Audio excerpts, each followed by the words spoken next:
아니 왜 퇴근 안 하시고? 아 그래 퇴근할 때 아니지. 갈게요. 말씀 좀만 해주시면 안 될까요? 뭐에 관해? 오랜만에 질문 드리겠습니다. 안에서 어떤 얘기를 하셨는지 궁금합니다. 아니 뭐 저기 이번에 공간위에 있던 얘기들을 쭉 했습니다. 그 팩트 위주로 했고 그것이 이제 공간위 활동의 객관적인 부분을 잘 정리해 가지고 다음에 우리가 또 그 이번에 시스템 공천하고 이런 것을 더 발전시켜 나가 가지고 좋은 인재들이 모일 수 있도록 여러 가지 방안들을 얘기했습니다. 그랬고 여러분들 아까도 전에 한번 말씀드렸겠지만은 우리 공간위가 이번에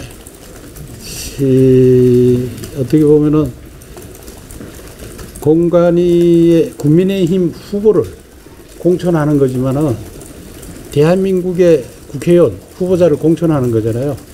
그래서 우리 국민의힘을 넘어서 나라의 대표자를 뽑는 거기 때문에 객관성을 가지고 공심을 어떤 공공적인 공심을 가지고 하기 위해서 노력을 많이 했습니다. 그래서 여러분 아시겠지만 우리 공관위원들이 처음에 모여가지고 서울 국립현충원에 갔을 때 거기도 뭐 적었습니다. 천하이공이라고. 그죠?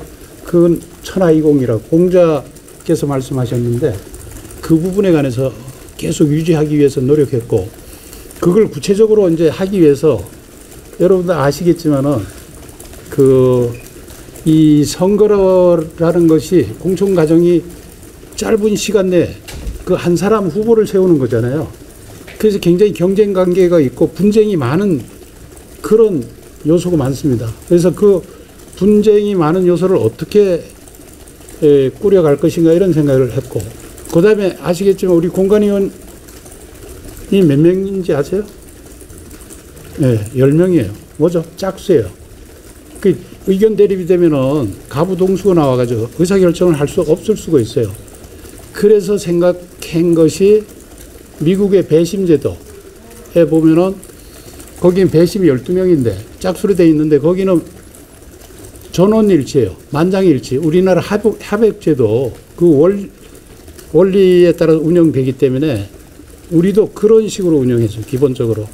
그래서 어떻게 보면 끝장 토론을 했다. 이렇게 말씀드릴 수 있고 그래서 우리가 공천 과정에 여러 가지 분쟁은 그래도 상대적으로 덜 있었다. 이렇게 말씀드릴 수 있는데 그게 꼭 잘했다는 건 아니지만은 그렇게 운영했고 그러기 위해서 우리 공관위원 한 분 한 분의 자율성 보장이 위원장으로서는 가장 중요한 책무였습니다. 위원장이 권한을 행사하는 게 아니고 절차 진행자로서 역할을 제가 하려고 노력했습니다. 그래가지고 우리 처음에는 속도가 늦게 시작했지만 나중에 더 빨리 끝났잖아요. 그죠? 뭐 그런 부분. 그 다음에 이런 것이 중요한 것이 뭐냐 하면은 254군데 지역구 공천을 하는데 이게 서로 반대 의견을 가질 수밖에 없잖아요. 위원회 10명이 각각의 그 다양한 사람들이 위원들이 들어오셨잖아요. 그죠? 당에서도 3분 들어오시고 뭐 저같이 교수도 있고 변호사도 있고 변리사도 계시고 그다음에 다른 전공의 교수님 사업하시는 분 계셨잖아요. 그래서 이 다양한 분들이 자기의 의견을 이렇게 자유롭게 얘기할 수 있어야 됩니다. 그래야지 어떻게 보면은 지혜가 모이게 되는 거고 집단 지성을 이룰 수 있잖아요. 그렇게 이제 운영을 하려고 노력을 했습니다. 그래서 그런 회의 운영이 어떻게 보면 밖에서는 잘 나타나지 않지만 제가 공관위원장 할 때 여러분들이 내 어디 길목을 다 막아가지고 정무루로 못 나오고 옆으로 나오면 거기 또 있고 또 이렇게 가려고 그때 이제 한두 번 얘기했습니다. 우리 위원회는 다수결이 아니다. 만장일치다. 이런 얘기를 했는데 그렇게 끝까지 했고 그 과정에서 상당히 독립적으로 왜냐하면 우리 당에서도 위원들이 얘기하는 거지 저하고 한동훈 위원장하고는 전체 틀에 관해서만 구체적인 얘기는 안 한 전체 틀에 관해서 다선 의원 전략 배치라든가 그다음에 국민 추천제 같은 그 세부적인 것은 나중에 공관위에서 정해야 되기 때문에 그 전체적인 그런 부분에 관한 얘기를 하고 구체적으로 공관위에서 얘기했고 구체적인 지역구로 들어가 가지고 얘기를 안 했습니다. 그다음에 이제 용산 쪽에서도 윤 대통령께서 발표까지 했습니다. 공정하게 하라 이렇게 했기 때문에 이번 우리 공관위는 좀 일부 영향 없이 그게 의원들을 통해 가지고 들어올 수는 있지만 10명이 다 동의를 해야 되기 때문에 좀 마음대로 하기 어려운 구조였습니다. 그래서 아까 우리 얘기할 때도 우리 의원님들 다 그 부분은 전적으로 동의했습니다. 그래서 이번 우리 공천관리위원회는 시스템 공천을 했지만 그 운영 과정에 있어서 그런 점도 좀 다음 우리 공천관리와 관련해서는 좀 더 발전적으로 가면 좋지 않을까 뭐 그런 생각을 해봤습니다.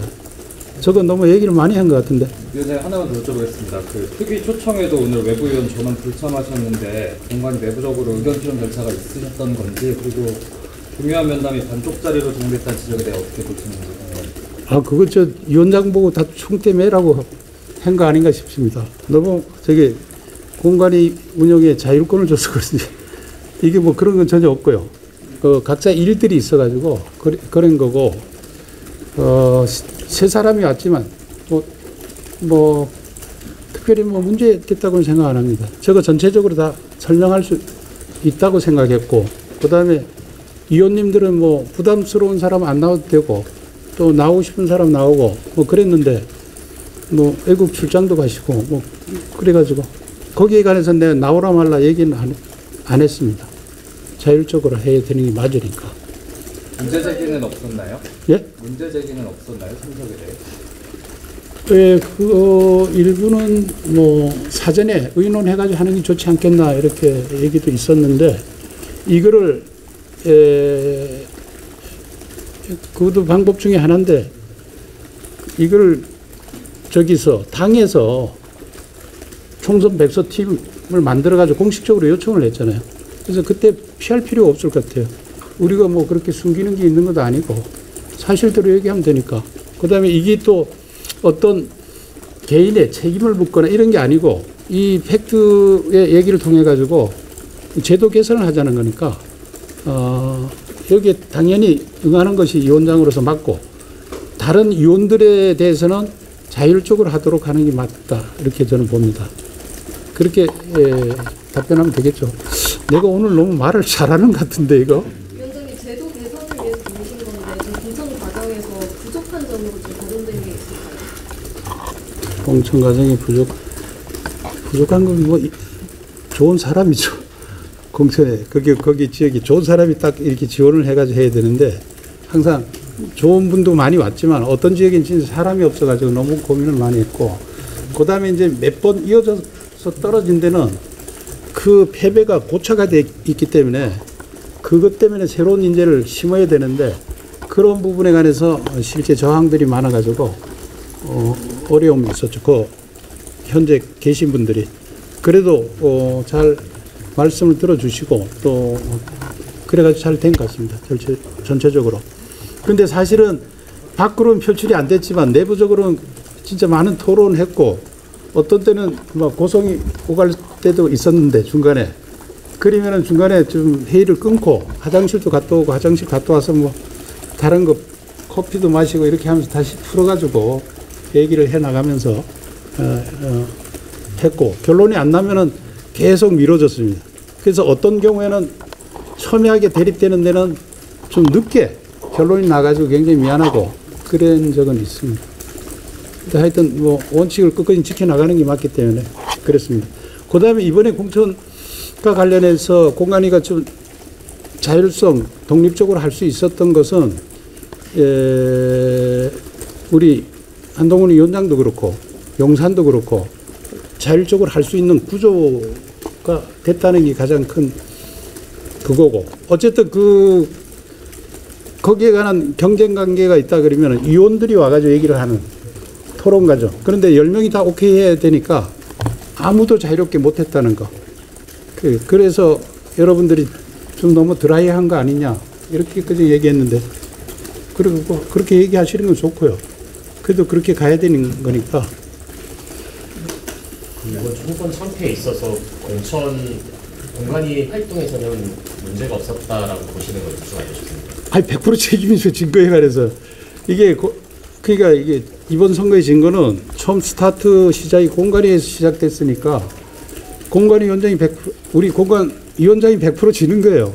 그 다음에 또 다 100% 지는 거예요. 관계되는 사람. 그건 다 100% 지는 게 맞고 그래서 제도 개선을 하자는 거죠. 누가 책임이 더 있고 이거는 그 새로운 분쟁을 이야기하는 거기 때문에 그거는 올바른 그런 거 아니라고 저는 확신합니다. 만약 책임이 있으면 저 있는데 100% 주세요. 나는 지금 대학 교수로 복귀해가지고 자유로우니까 그 대신 우리 당에서 잘 화합해가지고 제도 개선하고 다음 선거에서 이겨나가는 게 좋겠죠. 그게 좋을 것 같아요. 책임을 지시겠다는 건 일부 지역에서 공천에 문제가 있었다는 점도 인정을 하시는 거예요. 아니 100%잘 되는데 어디 있어요? 100% 되는 게 있어요? 일부 그거 있다 그러면 그건 잘못된 거죠. 좀 답답한 부분이 좀 있던 부분이 몇 군데 있어요. 그래도 결국은 뭐 해가지고 해나갔고 그랬어요. 100% 뭐 될 수가 없잖아요. 갈까요? 위원장님, 궁금한게요. 하나만 여쭤볼게요. 그 제도 개선이 필요하다고 말씀하셨는데 지금 자율적으로 했고 만장일치로 했다고 하시잖아요. 근데 그러면 이전보다 더 자율적으로 하고 더 이렇게 해야 한다고 말씀을 하시는 거예요? 아니면은 아니 부족한 제도가 어떤 부분이었어요? 그건 전에 안 해봤기 때문에 모르겠고 이번에 이거 맞아 말씀해 주세요. 이게 왜 이렇게 내가 이렇게 인기가 좋은 거요? 이거 아니면 저기 하여튼 이번에 데이터 공천이 됐으니까 이번에 거기에 기초해가지고 발전적으로 가면 될 것 같아요. 사실은 뭐 그 데이터를 만드는 과정에 100% 정확하다고 할 수는 없지만 최초로 그 데이터들이 나와가지고 쭉 수치화됐잖아요. 그러니까 거기서 우리 위원 중에 10명 중에 10등 된 사람을 어떤 권력자가 1등으로 공천하려고 그러면 절대 안 됩니다. 그죠? 그래도 1, 2등 안에서 있다 그러면 위원 중에 논쟁을 통해 가지고 경선을 통해 가지고 세울 수 있는 거죠. 그러니까 시스템 공천이 좋은 거고. 근데 시스템 공천을 하니까 미리 준비를 해야 돼요. 어떤지 그냥 전에 공천만 받아가지고 된다 이런 개념이 아니고 그 여론조사라든가 이런 게 나오기 위해서는 거기 활동을 1, 2년을 해야 되는 그런 투자를 해야 될 것 같아요.